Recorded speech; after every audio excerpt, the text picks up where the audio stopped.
আমি কখনো মা হতে পারবো না বলে আমার বজ্জাত স্বামী 1.5 বছরের সংসার ভেঙে ডিভোর্স দিয়ে আমাকে বাসা থেকে বের করে দিয়েছে। খুশি হয়েছেন এবার মিস্টার নির্ঝর জুবায়ের? আপনার তো খুশি হওয়ার কথা। আমাকে প্রপোজ করেছিলেন, বিয়ের জন্য অফারও করেছিলেন, কিন্তু আমি আপনাকে রিজেক্ট করে আমার ভালোবাসার মানুষটিকে বিয়ে করেছিলাম। আপনি তাতে কষ্ট পেয়েছিলেন।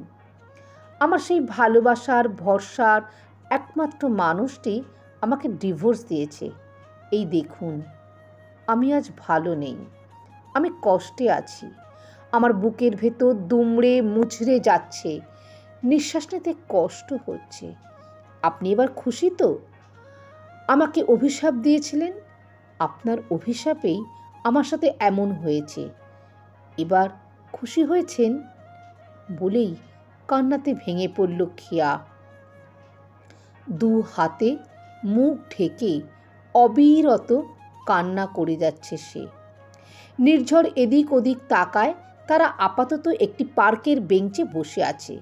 জায়গাটা মোটেই নির্জন নয়, মোটামুটি জনবহুল একটা জায়গা। আশেপাশের বহু মানুষ অবাক হয়ে তাকিয়ে আছে তাদের দিকে। তাদের চোখে হাজারো প্রশ্ন। একটা মেয়ে ফুঁপিয়ে ফুঁপিয়ে বিরতিহীনভাবে কান্না করে যাচ্ছে। পাশে একটু দূরে একটা যুবক নিশ্চল হয়ে বসে আছে। কান্না থামানোর বা মেয়েটাকে সান্ত্বনা দেবার কোনো চেষ্টাই করছে না। ব্যাপারটা তাদের কাছে মোটেই সুখকর নয়। তারা অবাক হয়ে তাকিয়ে থাকবেই।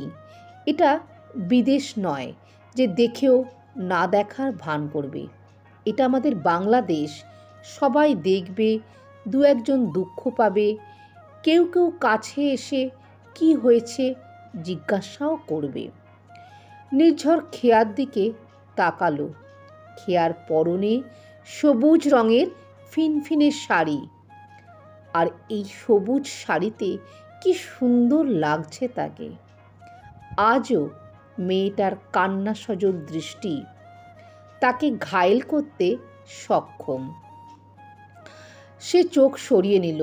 একটু ভেবে নির্ঝর নিজের গায়ের ব্লেজারটা খুলে খেয়ার মুখ ঢেকে দেয়। তার কান্নারত মুখ পৃথিবীর মানুষ থেকে আড়াল করছে।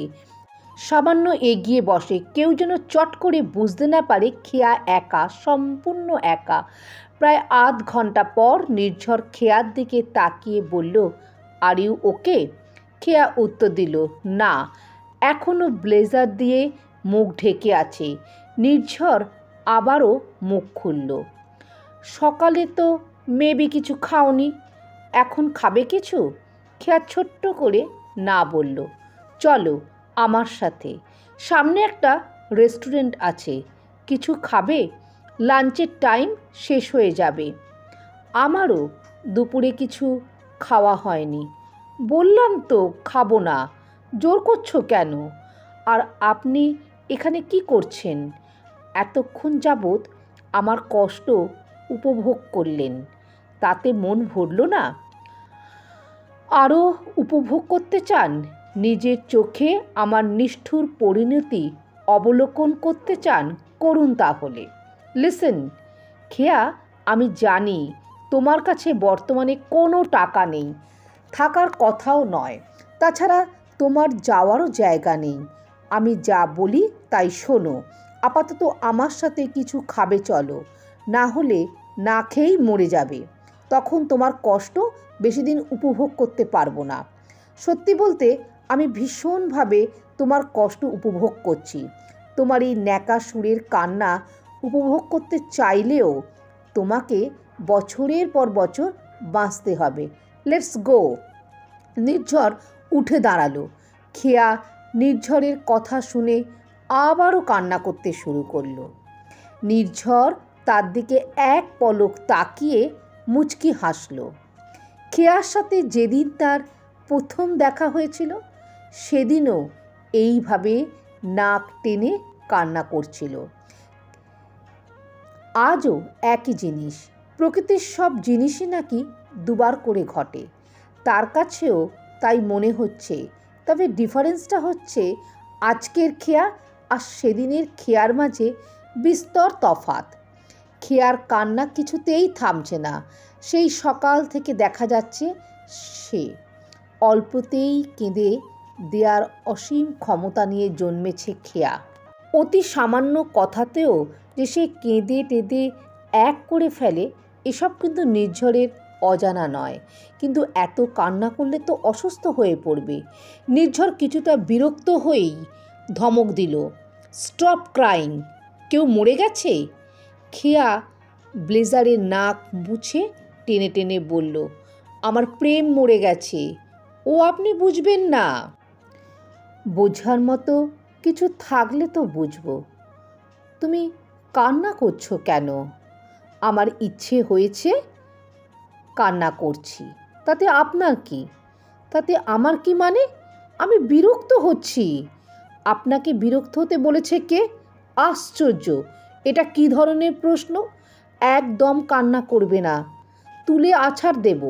মাথা ব্যথা শুরু হয়ে গেছে আমার তোমার প্যানপ্যানানি শুনতে শুনতে। খেয়া আবারও কান্না শুরু করলো। কাঁদতে কাঁদতে বলল, আপনি আমার ওপর রেগে যাচ্ছেন কেন? খেয়া, আমার কি এখন রাগ করা স্বাভাবিক নয়? না, একদম স্বাভাবিক নয়। আপনি অপ্রকৃতস্থদের মতো আচরণ করছেন। তাছাড়া আপনার বিরক্তি জন্য আমি বা আমার কান্না দায়ী নয়, এর জন্য দায়ী আপনার মস্তিষ্ক। নির্ঝর ভুরু কুঁচকে তাকালো। সে একটা কঠিন কথা বলতে গিয়েও থেমে গেল। আবার নতুন করে কান্না জুড়ে দেবে। একে নিয়ে সে কিভাবে সামনের দিনগুলো পাড়ি দেবে তা কে জানে। তবে আজকের ধাক্কাটা অতি কঠিন। ব্যক্তির জন্য সামলানো দুঃসাধ্য ব্যাপার। ডিভোর্সের মতো রাশভারী শব্দ বহন করার মতো ক্যাপাবিলিটি সবার থাকে না। খেয়ার মতো নরম মেয়ে পারবে তো সামলে উঠতে?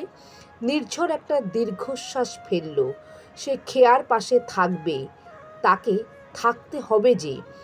সে এক টানে খেয়াকে দাঁড় করিয়ে ব্লেজারটা ভালো মতো গায়ে জড়িয়ে দিল। তারপর হাত ধরে কিছুটা টেনে নিয়েই গাড়িতে ওঠালো। খেয়া হাতটা ছাড়ার চেষ্টা করালো। টানাটানি করবেন না তো, হাত ছাড়ুন। হাত ধরছেন কেন? নির্ঝর নিজের সিটে ঠিকমতো বসে হাতটা আরও চেপে ধরে বলল, ইচ্ছে হয়েছে তাই ধরছি, তাতে তোমার কি? আহা, আমার কি মানে? সরকারি হাত পেয়েছেন? হাত ছাড়ুন, ব্যথা পাচ্ছে। চাপ, স্পর্শ, যন্ত্রণা প্রভৃতি স্থূল অনুভূতির কেন্দ্র থ্যালামাস। এখানে আমার কোনো দায় নেই। খবরদার আমার কথা আমাকে ফেরত দেবেন না। নির্ঝর মুচকি হেসে হাত ছেড়ে দিল। ফাইনালি খেয়ার কান্না থেমেছে। সে স্বস্তির নিঃশ্বাস ফেলল। নির্ঝরের বাসার সামনে গাড়ি থামতেই খেয়া চমকে উঠল। নির্ঝর তাকে তার বাসায় কেন এনেছে? সে তো ভেবেছিল কোনো ফিমেল হোস্টেল বা মেস ঠিক করে তাকে রাখবে। সরাসরি তার বাসায় কেন এনেছে? খেয়া ভীত সন্ত্রস্ত দৃষ্টিতে নির্ঝরের চোখ এড়ালো না। সে গাড়ি থেকে নেমে জোর করেই খেয়াকে ভেতরে নিয়ে গেল। যদিও এই বাসা খেয়া আগে থেকে চেনে, তবে এই প্রথম ভেতরে পা রাখা। সে আড়ষ্ট হয়ে ড্রয়িং রুমের সোফায় বসল। প্রায় সঙ্গে সঙ্গে 4-5 বছরের একটা মেয়ে এসে নির্ঝরকে জড়িয়ে ধরে বলল, বাবাই, তুমি এসেছো? তোমার সাথে কে? নির্ঝর তাকে চুম খেয়ে কোলে তুলে নিল।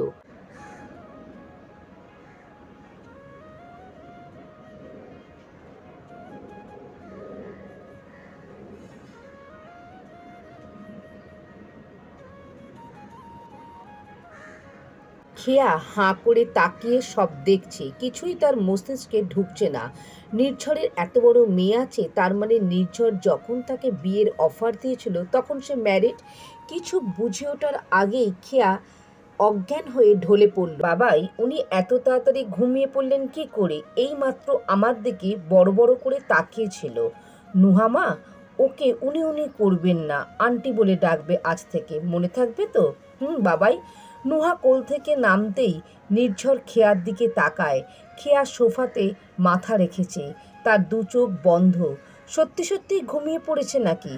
এত দ্রুত কেউ ঘুমিয়ে পড়তে পারে জানা ছিল না। নুহাকে রুমে পাঠিয়ে খেয়ার পাশে বসে পড়ে সে। মেয়েটা বড্ড ক্লান্ত, এখানেই ঘুমিয়ে পড়েছে হয়তো।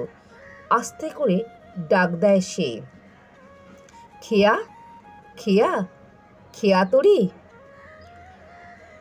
এরপরে খেয়া উত্তর দেয় না। নির্ঝর কিছুটা ভয় পেয়ে তাকে হালকা করে ধাক্কা দেয়। ডান হাতের ওপর আলতো করে নিজের হাতটা রাখে। কতগুলো দিন পর খেয়ার স্পর্শ সে পাচ্ছে। তার চোখ দুটো ভরে ওঠে। একটা সময় এই স্পর্শটুকু পাওয়ার জন্য ছটফট করেছে, কতটা জ্বালা যন্ত্রণা পেয়েছে। শুধুমাত্র খেয়ার সুখের কথা চিন্তা করে কোনো পদক্ষেপ নেয়নি, সবটা সহ্য করে গেছে। একটু এগিয়ে এসে খেয়ার গালে হাত রাখল সে। খেয়ার কোনো প্রতিক্রিয়া না পেয়ে একটু ঝাঁকায়। পর মুহূর্তে ক্ষিপ্রপ্রায় ডাইনিং থেকে গ্লাসে পানি এনে কয়েক ফোঁটা ছিটোতেই খেয়া কপাল কুঁচকায়। নির্ঝর গ্লাস রেখে তার দু গালে হাত রেখে বলল, খেয়া ঠিক আছো তুমি? সেন্সলেস হয়ে গেছিলে নাকি? এখানে সেন্সলেস হওয়ার মতো কিছু ঘটেছে? খেয়া হাত দিয়ে ঠেলে নির্ঝরের হাত সরিয়ে দেয়। ঘুম জড়ানো কণ্ঠে খেয়া বলে ওঠে, আমি ঘুমাচ্ছি জাহিদ, ডিস্টার্ব করবেন না, ঘুমোতে দাও তো। এইটুকু বলেই খেয়া পাশ ফিরে শোয়। নির্ঝর কপাল কুঁচকে নিজের রাগ সামলানোর জন্য হাত মুঠো করে। কেন জানি না সে খেয়ার মুখে তার প্রাক্তন স্বামীর নাম সহ্য করতে পারল না। খেয়াকে তুলে এক আছাড় দেওয়ার ইচ্ছে হলো। ইচ্ছেটাকে দমন করতে সে খেয়াকে নিচে রেখেই গটগট করে ওপরে উঠে গেল। নিজের রুমে গিয়ে বেশ সময় নিয়ে শাওয়ার নিল। ঘণ্টাখানেক পর ট্রাউজার আর টি শার্ট পরে নিচে নামল সে। খেয়া এখনও হাত পা ছড়িয়ে ছিটিয়ে বেঘোরে ঘুমোচ্ছে। তার ঘুমন্ত নিষ্পাপ বাচ্চাদের মতো ফেসটা দেখে নির্ঝরের সব রাগ যেন নিমিষে কর্পূরের মতো উবে গেল। সে হেসে ফেলল। গল্পের পরবর্তী অংশ শোনার জন্য চ্যানেলটি অবশ্যই সাবস্ক্রাইব করে রাখুন। আর গল্পটা যদি ভালো লেগে থাকে তাহলে অবশ্যই লাইক শেয়ার করতে ভুলবেন না।